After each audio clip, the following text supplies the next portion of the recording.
tiga air mata yang mengalir di akhir Ramadan.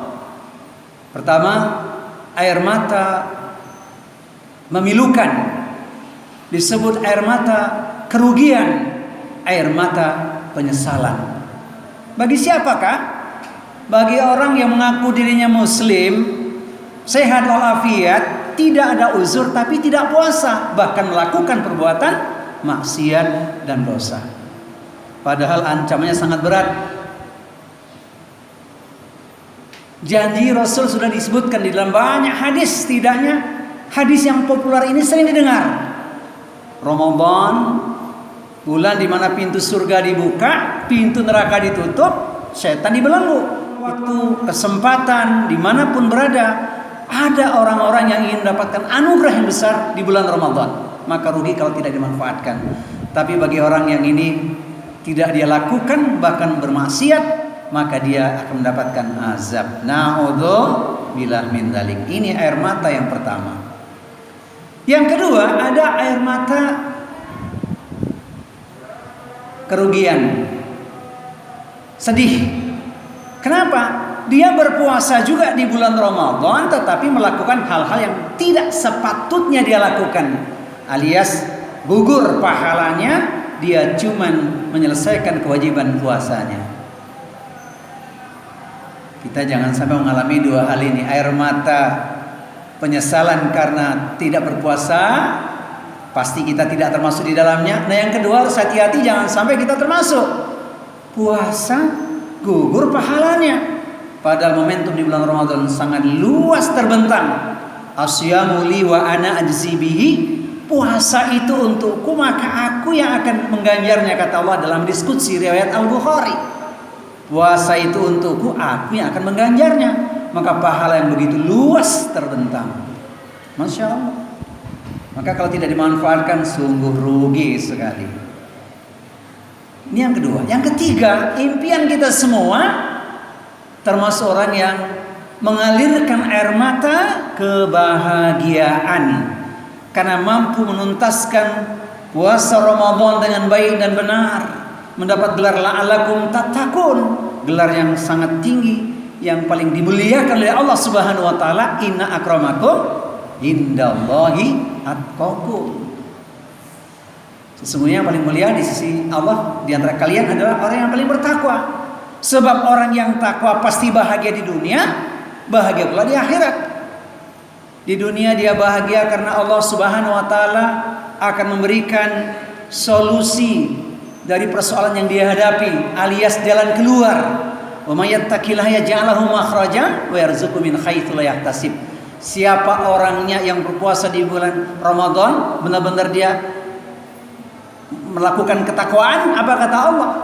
Barang siapa bertakwa, pasti akan diberikan jalan keluar untuknya. Ini momentum Ramadan.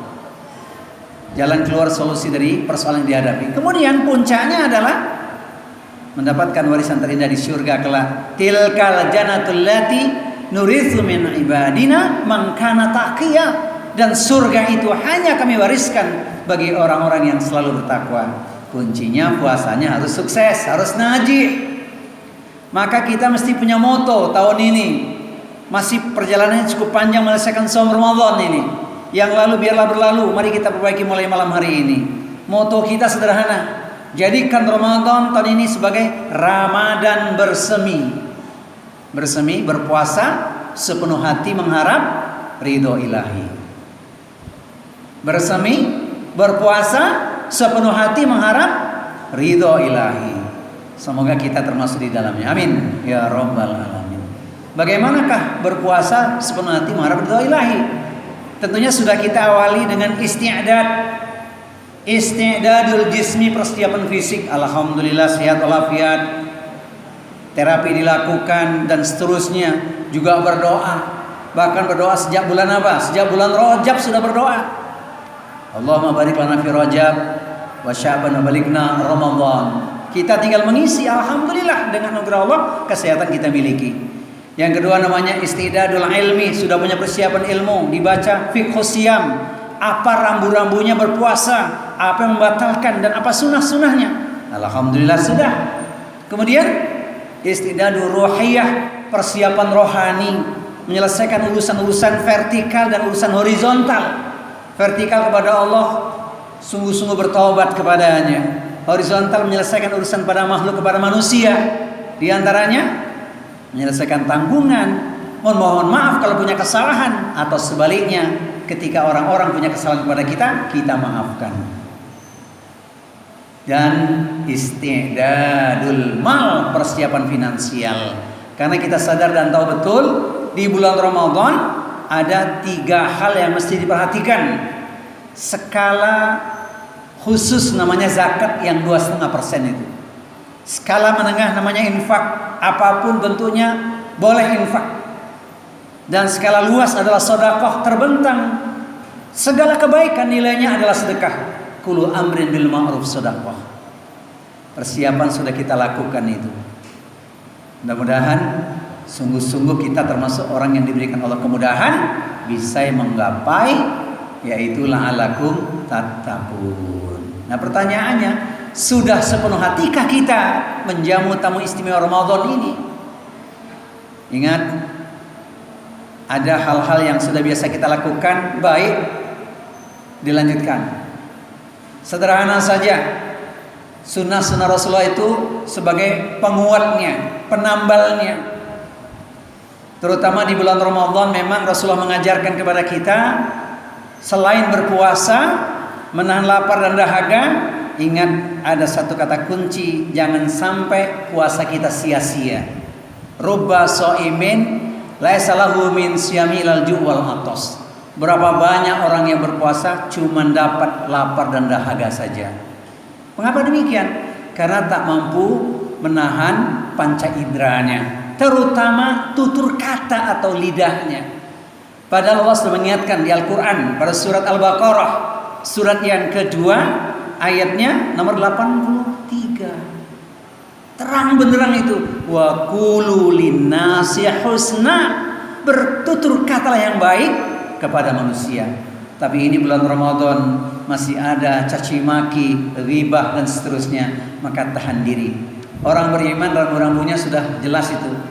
Falyakul khairan aw liyasmut, berkata yang baik atau diam saja. Berarti rambu-rambunya puasa kita harus puasa lahir dan batin, termasuk juga lidah ini di dalamnya. Man lam yada qaula zur wal amala bihi falaysa lillahi hajatun fi ayada ta'amahu wa syarabahu. Siapa orangnya yang tidak mampu menahan lidahnya atau tutur katanya, bahkan dia melakukan caci maki dengan lisannya, maka tidaklah Allah memerlukan hamba ini menahan lapar dan dahaganya saja. Saudaraku, perindu surga, pecinta ilmu, hati-hati. Yang lalu telah berlalu. Mulai malam hari ini kita perbaiki tutur kata lisan kita. Jadi panca indera kita harus dijaga. Yang kedua, amalan istimewa sampai jelang akhir Ramadan, semoga kita dimudahkan, yaitu tilawah Al-Quran. Ini sudah kita awali sejak masuk bulan Sya'ban. Idealnya, alhamdulillah sebagian bahkan sudah khatam. Jadikan jamuan istimewa Al-Quran, karena dia akan mendatangkan keberkahan bagi hidup kita. Kitabun anzalnahu ilaika mubarakun liyadabbaru ayatihi waliyatadzakkara ulul albab. Kitab Al-Quran yang diturunkan penuh berkah. Bagi siapa? Bagi orang-orang yang membacanya kemudian mentadaburinya. Dialah orang-orang yang berpikir. Semoga kita termasuk ahlul Quran semuanya. Amin ya rabbal alamin. Jadi Al-Quran. Kemudian khusus yang satu ini tidak boleh diabaikan, yaitu sekali lagi tentang sedekah. Wa ma anfaqtum min syai'in fahuwa yukhlifuhu wa huwa khairur raziqin. Apapun yang kau infakkan, Allah pasti menggantinya, dan dialah Allah sebaik-baik pemberi rezeki. Alhamdulillah sudah masing-masing menghitung ini. Ustaz, kalau sudah ngomongin sedekah, jadi ingat sebuah hadis Ustaz, yaitu iri pada dua golongan. Tafadhol. Siapakah dua golongan itu? Yaitu melihat orang kaya yang dermawan, kita pengen seperti dia. Cakep banget, boleh. Yang tidak boleh itu pengen pindah nikmat. Ya Allah, miskinkan dia, kayakan aku. Nah, itu tidak boleh. Tapi kalau kita berdoa husnudzon kepada Allah, ya Allah, aku mohon kepada Engkau seperti orang itu, kaya dermawan, sehingga setiap tahun bisa berzakat 25 juta. Itu artinya Allah anugerahkan 1 miliar. Boleh punya niat begitu. Maka yang sudah Allah anugerahi 1 miliar, ingat, zakat malnya 25 juta. Sebab sudah tidak punya hutang lagi, punya tabungan 25 juta khusus untuk itu. Yang sisanya anugerah Allah. Semoga makin bertambah barokah. Ingat, 1 miliar zakat malnya 2,5%, berarti 25 juta. Boleh kita punya keinginan seperti fulan bin fulan itu. Yang kedua, ngiri pada ahli ilmu, kemudian dia mengamalkan ilmunya. Boleh kita pengen seperti dia. Masya Allah. Oleh karena itu Allah memberikan pesan spiritual sekaligus sebagai pesan moral kepada kita. Ingat Quran surat At-Taubah surat 9 ayat 119. Trik, cara, thariqah memiliki komunitas orang-orang yang soleh. A'udzu billahi samiil alim minasyaitonir rajim. Ya ayyuhalladzina amanu taqullaha wa kunu ma'as shadiqin. Wahai orang-orang yang beriman, bertakwalah kalian kepada Allah dan hendaklah senantiasa beserta dengan orang-orang yang benar. Siapa orang yang benar itu? Mereka adalah ahli ilmu, ahli ibadah, ahli taat, ahli kebaikan, ahli taubat, dan semoga kita termasuk di dalamnya. Amin ya rabbal alamin. Ini penting. Masya Allah. Mudah-mudahan Allah berikan anugerah kepada kita. Amin ya rabbal alamin. Terakhir, yang tidak kita boleh abaikan di bulan Ramadan ini, untuk meraup berkah, menggapai pahala yang luas, tetap menjaga silaturahmi. Ustaz, yang dimaksud silaturahmi seperti apa itu? Pertama, hubungan kekeluargaan perbaiki dulu, namanya silaturahim. Wattaqullaha alladzi tasaaluna bihi wal arham innallaha kana 'alaikum raqiba. Quran surat An-Nisa surat 4 ayat yang pertama. Dan bertakwalah kalian kepada Allah yang dengan namanya kalian saling meminta. Kemudian peliharalah hubungan kekeluargaan atau arham. Sungguh Allah senantiasa mengawasi. Setelah hubungan internal dalam keluarga baik, maka lanjutkan dengan silaturahmi kepada saudara kita orang beriman, tetangga kita, dan seterusnya. Termasuk saya sedang membangun silaturahmi. Di mana? Di sini. Tarawih berjamaah di Masjid Al-Mu'min ini, bertemu kawan-kawan, hati pun senang. Siapa suka silaturahmi, rizkinya luas, umurnya panjang. Amin ya rabbal alamin. Kemudian kita kuatkan dengan doa. Mari kita senantiasa berdoa, semoga paripurna di tengah masa pandemik seperti sekarang ini. Tetap kita berdoa, protokol kesehatan tetap dijaga, banyak berdoa, janganlah lupa kepada Allah. Kita meminta Ramadan tiba, corona pun sirna. Amin ya rabbal alamin. Hafal Pak? Protokol kesehatan tetap dijaga, banyak berdoa, janganlah lupa kepada Allah. Kita meminta Ramadan tiba, corona pun sirna. Amin ya rabbal alamin. Terakhir, karena kita bersaudara, satu pesan spiritual sekaligus sebagai pesan moral. Mari kita perbaiki komunikasi. Harus kita perbaiki komunikasi, termasuk janji. Wahai para suami, berjanjilah yang benar kepada istri. Wahai istri, berjanjilah yang benar pada suami. Suami istri berjanji yang benar kepada anak-anak. Anak-anak mengungkapkan kalimat yang benar kepada orang tuanya. Kita sebagai sahabat juga mengungkapkan kalimat janji yang benar. Kalimat itu menginspirasi kita. Apa kalimat itu?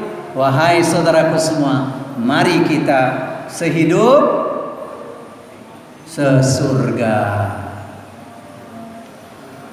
Mari kita sehidup sesurga. Kata siapa? Kata Allah di Al-Quran. A'udzu billahi samiil 'aliim minasyaitonir rajim. Jannatu 'adnin yadkhulunaha wa man salahu min abaihim wa aswajihim wa dzurriyyatihim wal malaikatu yadkhuluna 'alaihim min kulli bab. Surga Aden yang masuk ke dalamnya bersama dengan orang-orang yang soleh, dari ayah ibunya atau nenek moyangnya, pasangan-pasangan hidupnya, dan anak keturunannya.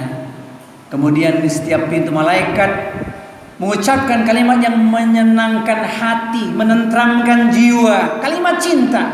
Salamun alaikum bima sabartum fa ni'ma uqbadar. Selamat sejahtera atas kesabaranmu. Inilah akhir kesudahan yang tak terlukiskan indahnya, engkau menjadi ahli syurga. Semoga kelak kita semuanya termasuk golongan ahli syurga. Amin ya rabbal alamin. Jika bisa lukai jari, banyak obat penghilang nyeri. Namun jika lidah lukai hati, hendak kemana obat dicari?